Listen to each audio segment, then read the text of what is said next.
All right. So here we go. Hopefully this is a better representation of of this. So we'll see. So I did it like this. This is me experimenting with this situation so that you could better see and understand it. We'll see how it goes. We'll definitely see how it goes. But all right. So you're gonna see my slides against the backdrop, but I'm gonna be talking and the slides and the information that I'm saying may not necessarily match up. But that's because I am attempting to or experimenting with different ways of presenting things. So hopefully you can follow along in the conversation. If it is frustrating, it is not the intent. All right. But let's go ahead and start. Right. So we're talking about the um the flood, right? Noah and the flood, its authenticity and the reliability of this narrative, right? How reliable is it that this flood story can be trusted? This flood story is unique amongst other stories in the world. How likely is that, right? That's what this discussion here seeks to understand. So, ancient civilizations, right? Ancient civilizations, we know that they were connected through trade, conquest, cultural exchange, so on and so forth, right? People traveled, and when they traveled, they brought their ideas from their culture with them, right? We know this for a fact. That's just the way it is, right? Now the Epic of Gilgamesh, right? That is what we are saying. That is what we're saying that um the Noah story comes from. We're gonna say the Noah story comes from the Epic of Gilgamesh, right? Which was a Mesopotamian tale that was really big in the area in this time. And we can't say that the Jews, the Hebrews, the Israelites of that time didn't have access to it because they were conquered by both Babylon and Persia, both empires that would have had this as a tale within their, account of the origin of their peoples, right? Now, now, um, so let's get into it, right? Let's get into it, right? In Gilgamesh, there was the gods in Gilgamesh, right? The gods were angered by humanity's noise that they were making. It was like everybody was throwing a big party and whatnot, and the gods couldn't engage in their peace. And so they were annoyed at humanity, right? But in Genesis, God isn't annoyed by humanity, he's saddened by humans engaging in corrupt actions, so to speak. So he carried out his plan to destroy the world, right, with the flood. However, the interesting thing is that in both cases, there was a divine power that there was a divine power that looked at humanity and said, this needs to stop, right? That's what we know. Now, in the Gilgamesh story, um, the character from the Mesopotamian story, the character from the Gilgamesh story is a man named Utnapishtim. Now, he was warned by one of the gods and instructed to build a large vessel, right? To save himself and his family. Okay.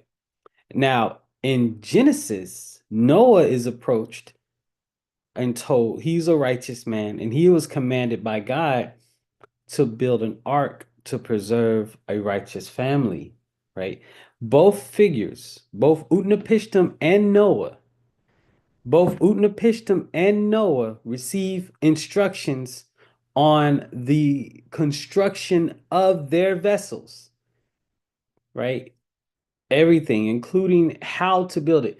Now, when we were listening to, or when I was listening to Wes Huff, he was like, well, our boat was told, we were told to build, or Noah was told to build a boat according to certain dimensions, and they were told to build a boat according to other dimensions. Clearly, these are different stories. It's not, it doesn't have to be, and that's not the way mimesis works. That's not the way that the stories get copied. It's not everything is the same. Details are changed to show one is superior than the other, which is what you literally just proved. Your story is superior in reference to the dimensions of the boat. But we'll get to that in a second, right? So another theme, another analogy that we're going to look at is in all the narratives, a divine figure warns a righteous person, right? They're told to construct the vessel, um, and then they preserve life by the family getting in the vessel. They're told to bring all the animals, so on and so forth, and then the survivors repopulate the planet. That's what we know, right? So then we have criteria 3, which is density, right? Then there's structural parallels. There's motifs that are the same, right? There's contextual relevance. That's what's going on in density, right? So the first part of density, right? There is a divine decision to flood the world. Appears in both texts. Both the Epic of Gilgamesh and Genesis narrative, when it comes to the flood story, starts with a divine mandate to flood the world, right? Um, there's divine instructions. In both narratives, there is a divine being providing specific instructions for building the vessel. In Gilgamesh, it's the god Ea who warns Utnapishtim and gives the measurements and materials. In Genesis, God commands Noah to build the ark and provide detailed instructions, right? In both accounts, in they highlight the importance of building the vessel. It's presented as a crucial step for survival, right? And they both get detailed instructions from this divine being about how to go about building this vessel, right? Then there's the bird release. Both both stories discuss releasing birds to assess the state of the flood, right? That's a crucial test to determine if the flood waters have receded far enough for people to come back on land, right? Now, Utnapishtim, he releases a dove, a swallow, and a raven, right? And the raven doesn't return saying that there's dry land. In Genesis, Noah releases a raven and a dove. The raven doesn't return, and the dove eventually returns with an olive leaf. So the fact that the raven doesn't return in Gilgamesh is a sign of dry land. And the return of the dove with an olive leaf in Genesis is a sign of dry land, right? And so what do we have here, right? We have we have a loyal someone we have a bird being loyal to its keepers. One bird is loyal, one bird is not. So we can see uh so-called superiority of the story being presented in this narrative, right? Right. And then both narratives include a sacrifice at the end, right? In Gilgamesh, Utnapishtim offers a general sacrifice which the gods gather around because they love the smell. That's interesting because there was a thing in ancient days where where apparently gods love the smell of sacrifices. I've seen that before in another narrative, right? And then in Genesis, it's the clean animals that Noah sacrifices, right? And then that makes it that God is pleased. Um, and so we have the pleasing of the gods with the sacrifice after both um after both narratives, after both stories, right? And then so there's a strong correlation or connection that they may have borrowed, right? There's a consistent presence of similar motifs, divine warnings, art constructions, sacrifices, releasing of the birds, all occurring in the same order. Right? We're gonna get to that later. Um, so it shows that there's definitely a genetic link between the stories. It's it shows relationship, right? It definitely shows relationship. So now let's get to the order of things, right? In Gilgamesh, the god Ea warns Utnapishtim about the decision to flood the world and destroy humanity, right? And then Ea gives Utnapishtim specific instruction. Ea says, O man of Shuruppak, tear down your house and build a boat. The decision that mankind is to be destroyed has been made, right? So he comes and he warns the righteous man. In Genesis, God reveals his decision to Noah, citing humanity's corruption as the reason for the flood. Then we see the similarities. Both narratives feature a divine being announcing to a righteous man the flood and talk about how urgent it is. Now, the only the only difference there is the reasons for the flood. That's the only difference in that situation, right? And here's the difference as well. Um, is the measurements, right? So in Gilgamesh, Utnapishtim is told to build a boat with the dimensions and proportions and breadth and everything is equal. So it's more like a square boat, right?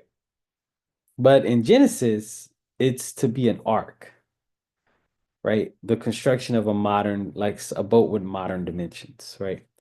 So one is rectangles or tri or square, and the other is more boat shaped. All right. Another thing, the flood lasts for 6 days and 7 nights in Gilgamesh. In Genesis, it lasts for 40 days and 40 nights. In Gilgamesh, the flood is described as overwhelming the world. And in Genesis, the flood is described as covering the highest mountains and wiping out all living creatures, which doesn't make sense because people brought up what about creatures in the sea? So it didn't wipe out all living creatures. It wiped out all land, air breathing creatures. All right. In Gilgamesh, the flood is described with vivid imagery. For 6 days and 7 nights, the wind blew, torrent, and tempest flood overwhelmed the world. In Genesis, the flood is just described as for 40 days, the flood kept coming on the earth. As the waters increased, they lifted the ark high above the earth. It's not really as descriptive in Genesis. Then there's the type of birds. There's a similarity in the type of birds. In Gilgamesh, Utnapishtim releases a dove, a swallow, and a raven, right? In Genesis, Noah releases a raven and then a dove, right? The use of multiple birds suggests a more comprehensive testing process, right? The dove, though, is the dove in the olive branch symbolizes peace. It's an offering, right? He comes presenting an olive branch. We hear that the olive branch is presented as a offering of peace. That's what the dove coming back with the olive branch would symbolize, right? So that's good, right? Now, the ark is described in the Mesopotamia first. So there's several things going on here. Well, let me see here.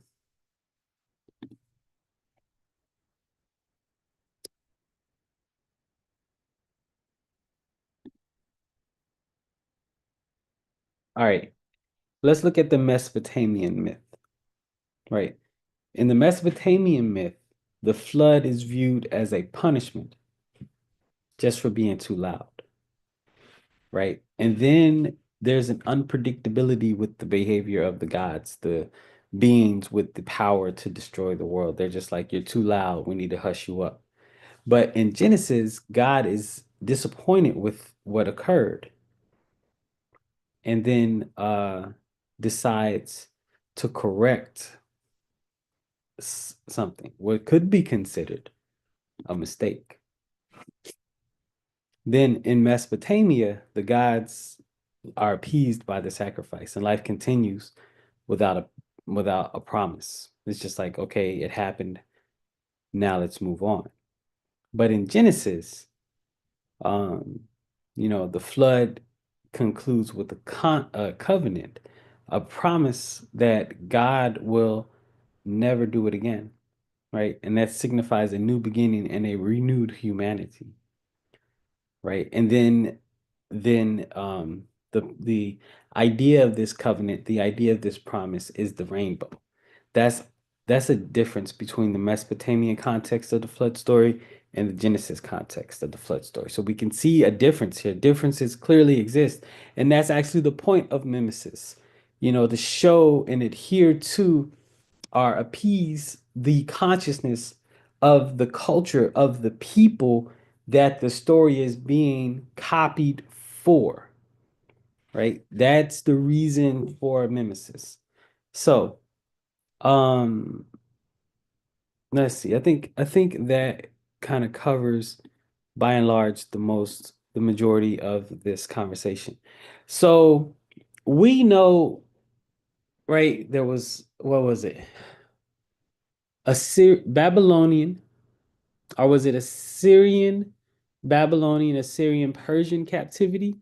However that thing goes, that the Jews were under. But we have several hundred years in which the Jews were under Mesopotamian control before being released back and in you know getting their freedom by the Persians and being released back to Jerusalem to establish their tradition. We have several hundred years of them being influenced by people who were influenced by these myths. And then we have these people coming out with their own myths that are very similar. And we are told to believe them as being unique to the Jewish culture themselves. It's not. These were clearly copied from the greater Mesopotamian milieu that the Jews found themselves in. And the flood myth, the Noah myth, all of that is complete shambled farce. You know, that's you can't just wipe that under the rug. You know what I'm saying? You can't just say, oh, these similarities exist, but look at these differences. These differences are stronger than the similarities. They're not. They're not. If at best the differences are a little less than the similarities. But they're just trying to continue their narrative and push this false narrative of this Christian Judaic mythology on the people for control and just for control and for the spreading of their information. So, wise the dome and then stay up. All right.